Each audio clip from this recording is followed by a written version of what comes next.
हमारी संस्कृति, हमारे संस्कार सदा रहें हमारे साथ। सब्सक्राइब करें तिलक।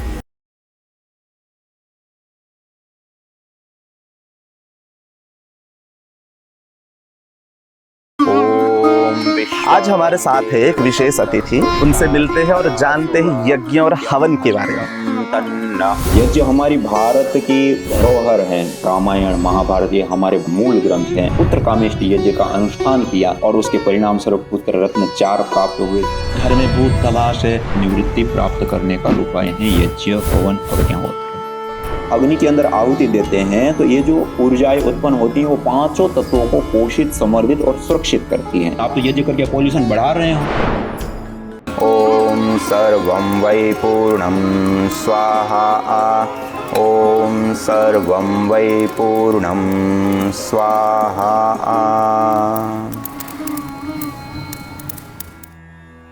धन्यवाद गुरुजी, बहुत आनंद आ गया। यज्ञ के बारे में बात तो करेंगे, पर आपके जीवन के बारे में थोड़ा जानेंगे। पतंजलि तक जो यात्रा है, इतना नाम आप कमा लिए हैं, तो थोड़ा बताइए आपके जीवन की शुरुआत से लेके अभी तक।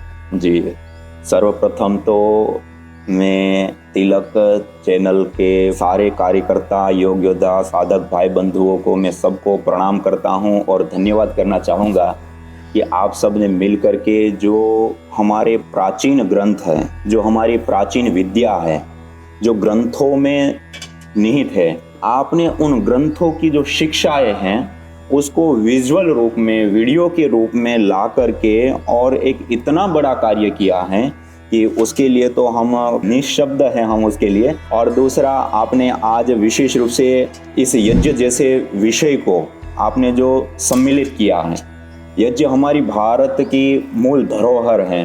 और देखिए, मैं अपना व्यक्तिगत बताऊं तो मैं तो एक सामान्य एक किसान परिवार के अंदर जन्म लिया हूं, गुजरात राजकोट के एक गांव में। और वहीं पे मैं सामान्य पढ़ाई आदि जैसे सरकारी स्कूल आदि में होती हैं वो सारी पढ़ाई आदि करने के उपरांत मैं वहीं पे एक पास में राजकोट का एक हॉस्टल है, वहीं पे रह करके 12वीं और फिर बीकॉम आदि की पढ़ाई कर रहे थे। और उसके दौरान फिर परम पूज्य श्रद्धेय स्वामी जी महाराज से उसके दौरान जो संपर्क हुआ, महाराज श्री एक बहुत बड़े रूप में समाज सेवा का कार्य और उत्थान का कार्य कर रहे थे और उनका कार्य देख करके हमें लगा कि अब तो गुरु के सानिध्य में ही जो कुछ करेंगे। फिर वहाँ से छोड़ करके परम पूज्य श्रद्धेय योग ऋषि गुरुदेव श्रद्धेय स्वामी जी महाराज, स्वामी रामदेव जी महाराज जी के सानिध्य में मैं आया और यहाँ पर आकर के परम पूज्य श्रद्धेय स्वामी जी महाराज, परम पूज्य श्रद्धेय आचार्य श्री महाराज, आचार्य बालकृष्ण जी महाराज के मार्गदर्शन निर्देशन में अपने जीवन को आगे बढ़ाएं। पहले गुरुकुल में जो शिक्षा दीक्षा होती हैं, व्याकरण से लेकर के अलग अलग उपनिषद, दर्शन, आयुर्वेद आदि ग्रंथ आदि पढ़ने का विशेष अवसर प्राप्त हुआ। उसके उपरांत पतंजलि विश्वविद्यालय से और हमारे आदरणीय पूज्य श्रद्धेय आदरणीय डॉक्टर साध्वी देवप्रिया जी जो महिला पतंजलि योग समिति उसका नेतृत्व भी कर रहे हैं, उसके साथ साथ पतंजलि विश्वविद्यालय और अन्य अन्य बहुत सारे कार्य देख रहे हैं। और उनके सानिध्य में दर्शन शास्त्र से BA MA आदि करने का विशेष अवसर प्राप्त हुआ। और उसके उपरांत यज्ञ को लेकर के PhD भी साथ साथ में उन्हीं के मार्गदर्शन निर्देशन और सानिध्य में अभी कर रहे हैं। और उसके साथ साथ परम पूज्य श्रद्धेय स्वामी जी महाराज का एक संकल्प है कि हम जितने भी भारत और भारतीय मूल की विद्याएं हैं उसको हम जीवंत रूप में लाएं, उसको प्रैक्टिकल रूप में लाएं और समाज के सामने प्रस्तुत करें और एक बहुत बड़े रूप में हम अपनी संस्कृति का उत्थान करें। तो उसमें आप पतंजलि को जो देखते हैं उसमें आपको योग एक चरम पर दिख रहा है। आज पूरे वर्ल्ड में फेमस योग हुआ है और सब जगह पर उसका आचरण हो रहा है। तो उसके मूल में कोई है तो परम पूज्य श्रद्धेय स्वामी जी महाराज और पतंजलि योगपीठ हैं। ऐसे ही आयुर्वेद को सामान्य अवस्था से ले जाकर के आज एक चरम अवस्था तक ले जाने का कार्य भी, जबकि आज WHO का मुख्य सेंटर भी आयुर्वेद और जो हमारी पारंपरिक विद्याएं हैं उसको प्रचारित करने का आज भारतवर्ष में और उसकी लीड भी भारत को मिल रही है। और आयुर्वेद के क्षेत्र में पहली बार एविडेंस बेस्ड मेडिसिन के तौर पे कार्य करना और एक बड़े रूप में प्रतिष्ठा करना। और प्राइवेट सेक्टर में, सरकारी सेक्टर में भी कभी इतनी बड़ी मात्रा में आयुर्वेद हॉस्पिटल नहीं है जितने आज पतंजलि स्वयं प्राइवेट सेक्टर में संचालित करते हैं और आयुर्वेद की प्रतिष्ठा कर रहे हैं। तो योग के क्षेत्र में जैसे कार्य हुआ, ऐसे ही परम श्रद्धेय आचार्य श्री महाराज के मार्गदर्शन निर्देशन में आयुर्वेद के क्षेत्र में भी बड़ा कार्य हुआ है। ऐसे ही शिक्षा के क्षेत्र में भी कार्य कर रहे हैं। ऐसे ही यज्ञ के क्षेत्र में भी पतंजलि परम पूज्य श्रद्धेय गुरुदेव ने हमें ये उत्तरदायित्व दिया है, हमें ये मार्गदर्शन और आशीर्वाद दिया कि आप यज्ञ को ही लेकर के एक बहुत बड़े रूप में शोध अनुसंधान से लेकर के उसके प्रसार से लेकर के जिस किसी भी प्रकार से हम इस याज्ञिक परंपरा की पुनः स्थापना कर सके, उसके लिए जो करना पड़े उसको करने के लिए हमें समर्पित किया है। और हम अपने पूरे जीवन को लगा करके गुरुदेव के सानिध्य में निरंतर गुरु जी की मार्गदर्शन निर्देशन में निरंतर लगे हुए। आप अभी बोले यज्ञ की शोध और पढ़ाई, मुझे लगता है कि ज्यादा लोगों को पता नहीं होगा इसकी भी पढ़ाई है, तो इसके बारे में थोड़ा बताइए। और यज्ञ की चीजें देखा जाए तो लोगों को पता है यज्ञ हवन, और आप जैसे बोले यज्ञ बोलते हैं लोग, सिर्फ इसको गृह प्रवेश, शादी और किसी के जन्मदिन के ऊपर, इसके ऊपर ही यज्ञ करते हैं। थोड़ा इसके ऊपर थोड़ा विस्तार में थोड़ा बताइए। जी निश्चित रूप से। पहला आपने कहा शिक्षा के विषय में।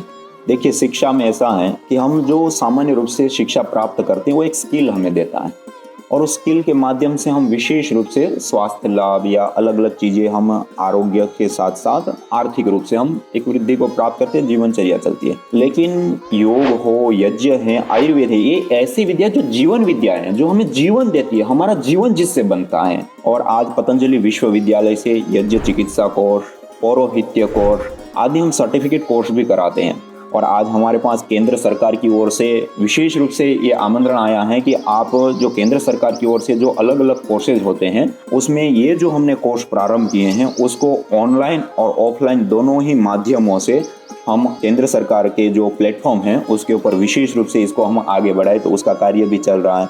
दूसरा, अभी तक जो अनुसंधान हुए हैं उन अनुसंधानों को लेकर के आयुष मंत्रालय ने अपने आयुष मंत्रालय के जितने भी वेलनेस सेंटर हैं उसमें मैंडेटरी किया है कि यज्ञ डिवीजन एक स्पेशल विशेष रूप से उसमें अनिवार्य रूप से किया है। तो यज्ञ चिकित्सा का महत्व और उसकी सारी बातें, और हम यहाँ पर भी पतंजलि विश्वविद्यालय आदि में बीएससी, एमएससी आदि भी जो हम सारी शिक्षाएं देते हैं उसमें भी विशेष रूप से हम यज्ञ के ऊपर भी उनको पढ़ाते हैं और विशेष बताते हैं। और यहाँ आचार्य कुलम, गुरुकुलम से लेकर के जितने भी हमारे शिक्षण संस्थान हैं उन सारे शिक्षण संस्थानों में यज्ञ के विषय में पढ़ाना, लिखाना, बताना वो तो होता है, लेकिन प्रतिदिन की दिनचर्या उनकी यज्ञ से प्रारंभ होती है। अच्छा, इसके ऊपर तो और ज़्यादा जानेंगे। मैं ये पूछना चाहता हूँ क्योंकि जैसे कि टीवी में और फिल्मों में हम देखे हैं, जो पौराणिक सीरियल में कि यज्ञ होता है और यज्ञों को भंग करने के लिए असुर आ जाते हैं, तो थोड़ा बताइए पुराने काल से यज्ञ के महत्व, मतलब यज्ञ की शुरुआत। जी, आपका बहुत ही अच्छा प्रश्न है। देखिए, मूल रूप से यदि हम देखें, आज जितने भी इतिहासकार हुए हैं जो इतिहास के बारे में लिखते हैं, बुक लिखते हैं, सामान्य रूप से हम भारत में देखें तो मूर्ति पूजक के रूप में भारत को आंतरिक रूप में देखते हैं, लेकिन आप ऐतिहासिक तौर पे आप देखेंगे तो भारत को अग्नि पूजक कहा गया, अग्नि की पूजा करने वाला। और आप देखिए भारत और भारत मूल की जितनी भी परंपराएं हैं उन सारी परंपराओं को आप देखेंगे तो सब जगह पर आपको अग्नि दिखेगी। बिना अग्नि की साक्षी से कोई पूजा पाठ, शुभ अशुभ कार्य, यहाँ तक कि कोई कार्यक्रम भी कर रहे तो बिना दीप प्रज्वलन को हम नहीं करते। ये जो अग्नि की पूजा है ये अपने आप में एक विशेष है। और हमारे प्राचीन ग्रंथों में अग्निर्वै देवानाम मुखम कहा गया, अग्नि समस्त देवी देवताओं का मुख है। और इस यज्ञाग्नि के अंदर जो हम आहुति देते हैं मंत्र पाठ पूर्वक, वो समस्त देवी देवताओं को पहुंचती है। तो देखिए अग्नि को इस धरती का साक्षात देवता कहा गया है। आप देखिए कोई भी द्रव्य को हम छोड़ते हैं तो किधर जाता है? नीचे की ओर गिरता है। लेकिन ये अग्नि किधर उठ रही है? ऊपर। ऊर्ध्वम गच्छन्ति सत्वस्था, जो सत्व तत्व हैं वो ऊपर की ओर उठते हैं। और धरती पर जितने भी द्रव्य तत्व पाए जाते हैं उसमें सत्वतम तत्व, सत्व रूप तत्व कोई है तो वो अग्नि है। और ये देवताओं का मुख है। अग्नि का एक गुण, कई गुण होते हैं अलग अलग, उसमें एक गुण है प्रकाश गुण। प्रकाश गुण के कारण हम प्रकाशित हो रहे हैं ना। ऐसे ही उसका एक गुण है ऊष्मा। तो हमें अभी यज्ञाग्नि के पास बैठे हमें ऊष्मा भी महसूस हो रही है, प्रभावित कर रही है। ऐसे इस अग्नि का एक महत्वपूर्ण विशेष गुण है सत्व। वो गुण हमारे तन को, हमारे मन को, हमारे प्राण को, हमारे पर्यावरण को, हमारे सारे अस्तित्व को सत्व से भरता है, शांति से भरता है। और ऊर्ध्वम गच्छति सत्वस्था का है। और हम सत्व से ऊपर की ओर उठते हैं, ज्ञान की ओर उठते हैं और मुक्ति की ओर अग्रसर होते हैं। इसलिए हमारे ऋषियों ने बहुत अच्छी प्रकार से जांच पड़ताल करके देख करके, और धरती की सबसे प्रथम खोज कोई कही जाती है तो अग्नि की खोज कही जाती है। और अग्नि के माध्यम से हम ये सारे पूजा पाठ से लेकर के समस्त देवी देवताओं का पूजन से लेकर के, और क्योंकि सत्व रूप है तो इसके कारण से हमारा तन मन प्राण पर्यावरण ये सब कुछ विशेष रूप से सत्व से भरता है और सत्व से युक्त होते तो हमारी उन्नति होती है।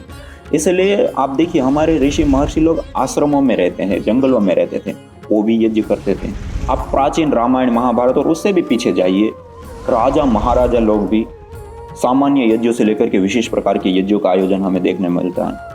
नगर वासियों में हम देखें तो वहां पर भी हमें यज्ञों का अनुष्ठान और यज्ञ के आचरण और यज्ञ के करने कराने की परंपराएं, न में स्तेनो जनपदे न कदरियो न मध्यपो न स्वेरिणी कुतो, कितने बड़े बड़े मतलब आश्वासन कि हमारे पूरे नगर में यज्ञ ना करते हो ऐसा कोई व्यक्ति नहीं है हमारे नगर।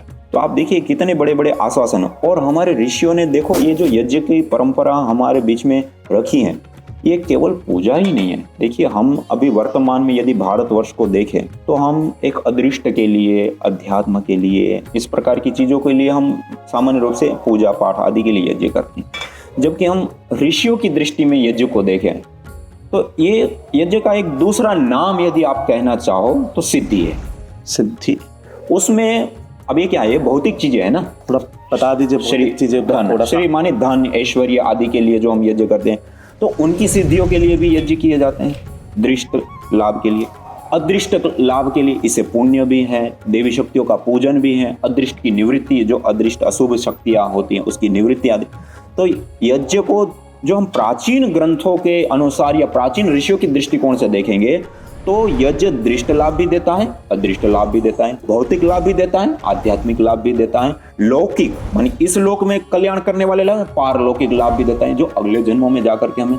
और सूची जीवो अग्नि सहस्रारंभ का ये पवित्र ज्वाला वाली यज्ञाग्नि हमें हजारों हजारों लाभ प्रदान करती है। तो इसलिए हमारे ऋषियों ने इसके सर्वोपरि लाभ देख करके प्रतिदिन यज्ञ करने के लिए कहा। यद अग्निहोत्रम जरामर्य सत्रम जरियावा मुच्यते मृत्यु नावा।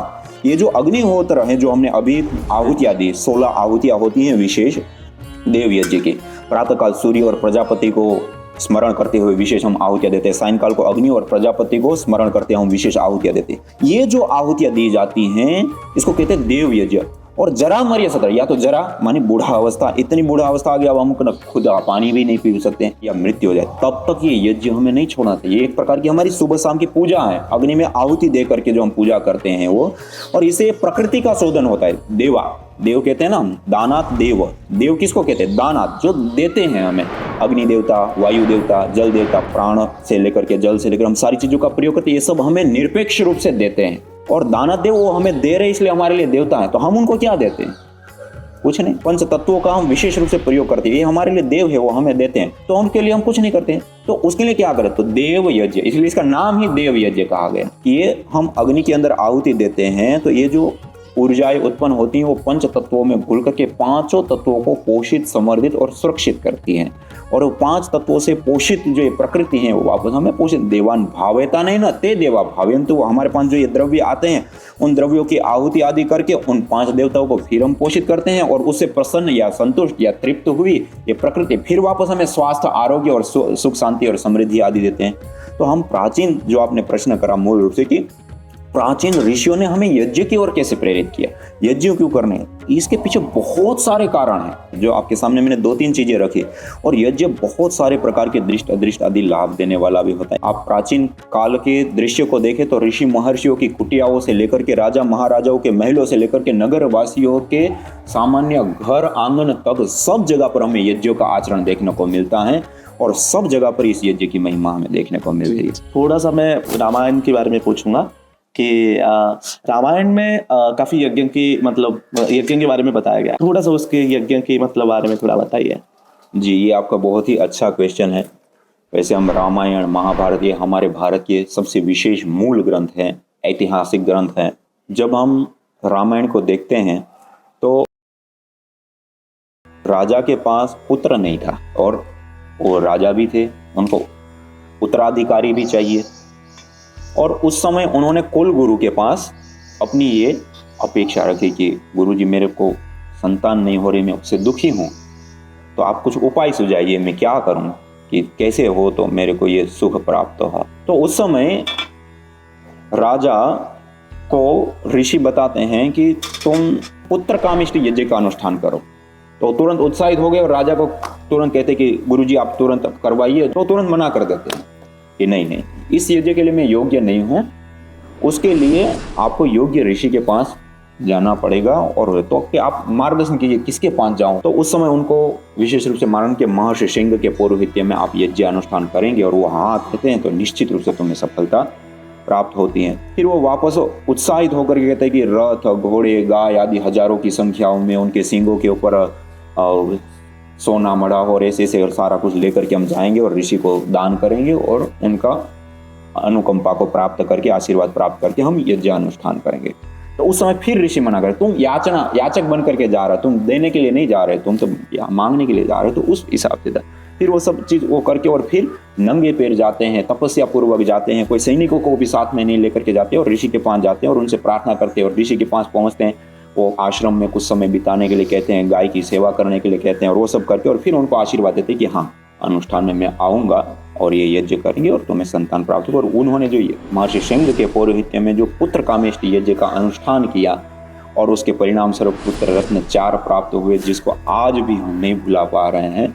ये पुत्र कामेष्टि यज्ञ का यही नहीं, आप महाभारत में भी जब जाएंगे तो महाभारत में भी द्रौपदी का जन्म, उसके भाई का जन्म, ये भी दोनों का जन्म यज्ञ के माध्यम से, माता सीता का जन्म यज्ञ के माध्यम से। तो ये कहने का अभिप्राय है कि हम जो ये यज्ञ अनुष्ठान करते हैं उसमें जो हम रामायण महाभारत आदि देखें तो उसमें ये बड़े अनुष्ठान होते हैं, ये अलग अनुष्ठानिक यज्ञ कहे जाते हैं। और कितने सारे रामायण के ऐसे प्रसंग हैं जिसमें प्रभु श्री राम जी माता जी से मिलने जा रहे हैं तो वो यज्ञ कर रही हैं, जब वन में जा रहे हैं तब माता कौशल्या जी के पास जाते वो हवन कर रही है। ऐसी कितनी सारी घटनाएं हैं। प्रभु श्री राम जब जंगल जाते तो वहां पर भी यज्ञ करते हुए कितनी सारी घटनाएं देखने को मिलती हैं। तो यज्ञ की जो परंपरा है तो हमारी मूल पूजा पद्धति है और ये हमारा मूल है। गुरुजी, मुझे इतना समझ में आ गया आपकी बातों से, ऋषियाँ डॉक्टर जैसे मतलब वैज्ञानिक थे, पर आज के समय में मतलब ऐसे कोई चीजें हो, हमें कुछ कामनाएं है तो यज्ञ के द्वारा क्या किया जा सकता है?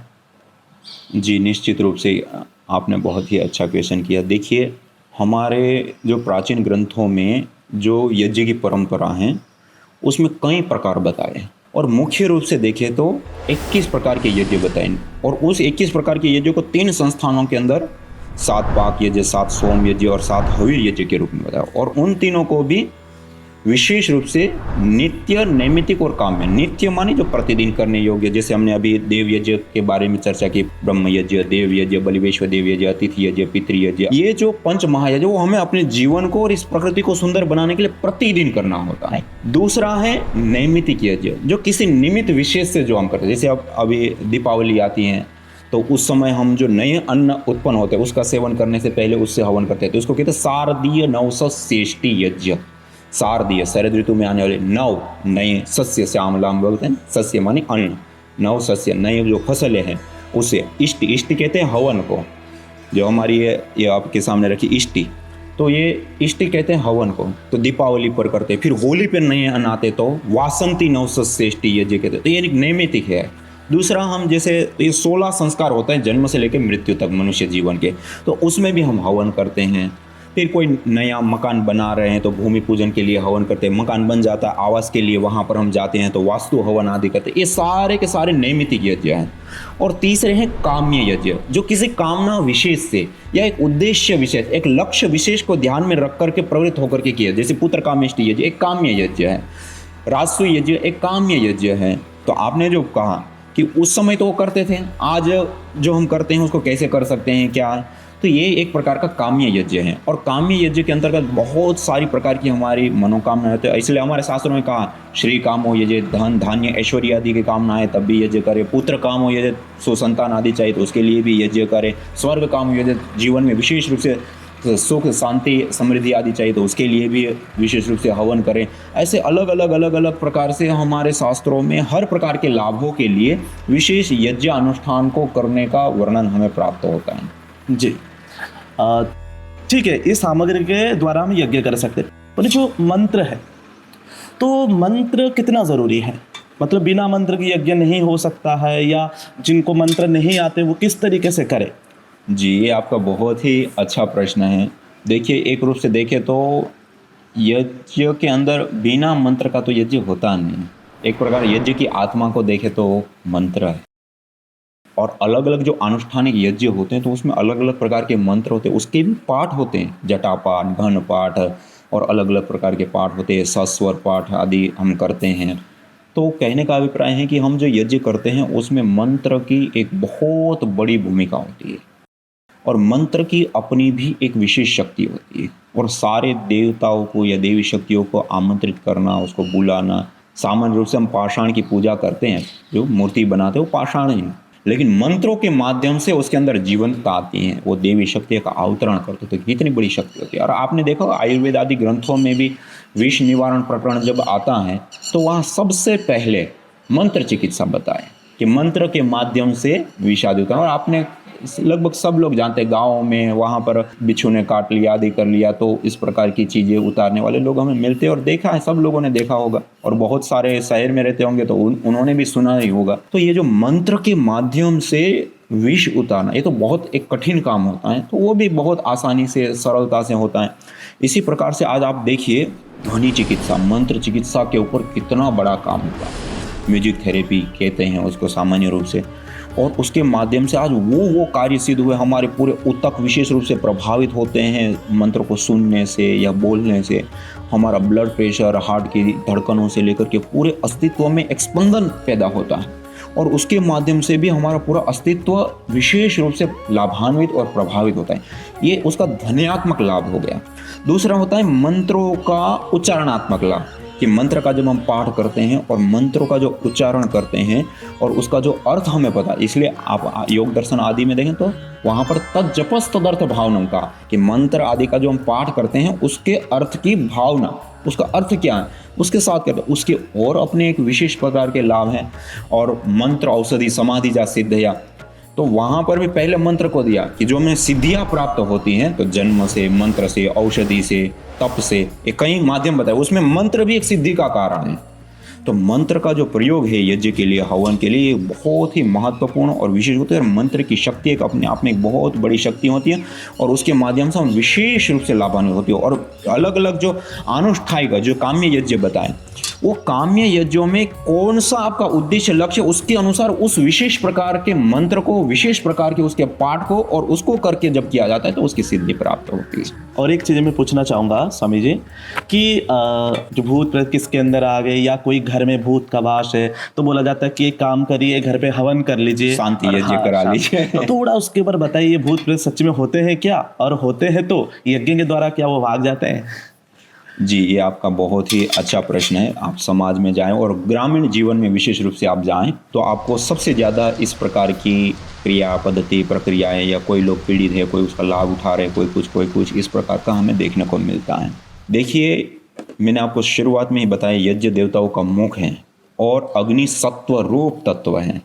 भूत प्रेत वो दूसरी चीज़ें, ये तामसिक चीज़ें हैं। जब हम यज्ञ करते हैं, हवन करते हैं, अग्निहोत्र करते हैं, तो उससे वो सारी की सारी जो नेगेटिविटी है, नेगेटिव ऊर्जा कहो, नेगेटिविटी कहो, नेगेटिव शक्तियाँ कहो, या जो भी इस प्रकार की चीज़ें हैं, उन समस्त चीज़ों से एकदम से निवृत्ति प्राप्त करने का सबसे सटीक और सरल उपाय है यज्ञ, हवन, अग्निहोत्र। धन्यवाद गुरु जी समय देने के लिए। आपका भी बहुत बहुत धन्यवाद।